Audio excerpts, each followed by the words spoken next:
আসসালামু আলাইকুম রহমতুল্লাহি ওয়া বারাকাতু। চলে আসলাম নতুন আরেকটা রেসিপি নিয়ে। একটা মাংস পিঠা করে তো দেখাবো আপনাদের। এই যেখানে মাংসগুলো আমি ছেঁচে নিয়েছি, 6-7 পিস রান্না গরুর মাংস নিয়েছি। মাংসগুলো খুব ভালো করে আমি ছেঁচে নেব, খুবই ভালো করে ছেঁচে নেব। যেহেতু রান্না মাংস মশলা টশলা সব কিছুই দেওয়া শেষ, অল্প একটু মশলা দিয়ে আমি এখানে রান্না করব।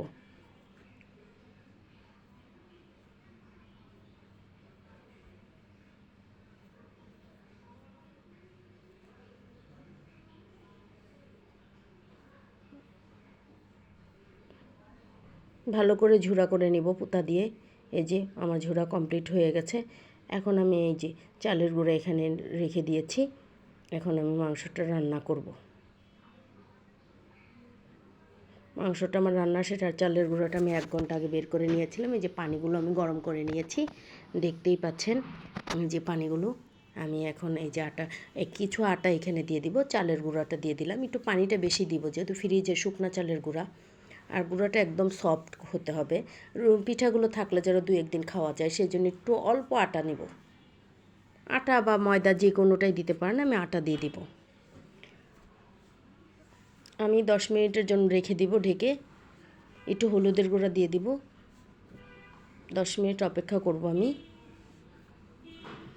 10 মিনিট পরে ফিরে আসলাম, আমার এটা রেডি হয়ে গেছে।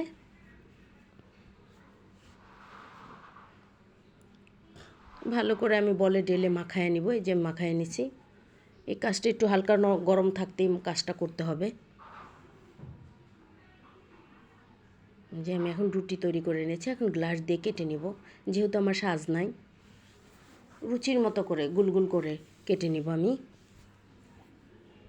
আর এই কাজটা করা না খুবই কষ্টদায়ক। একা একা পিঠা বানানো মানে খুবই কষ্টের কাজ। এই যে আমি 4টা হয়ে গেছে, আমি আরও কিছু করেছি, যে আমার সবগুলো হয়ে গেল। এখন আমি একটা একটা করে পুর ভরে নিব। আমি আসলে অতটা সাজ করতে পারি না, আমার বোন বানাতে পারে, আমি বানাতে পারি না, তারপরও ট্রাই করতেছি।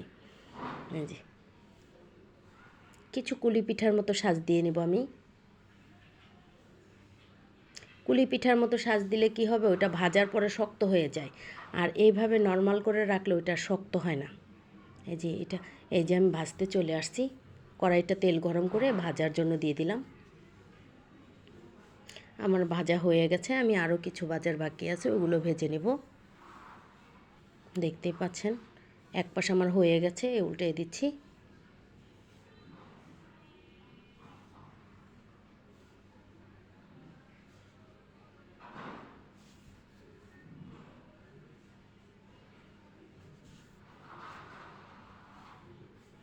এই যে আমার পিঠাগুলো রেডি। খেতে দারুণ মজা হয়েছে।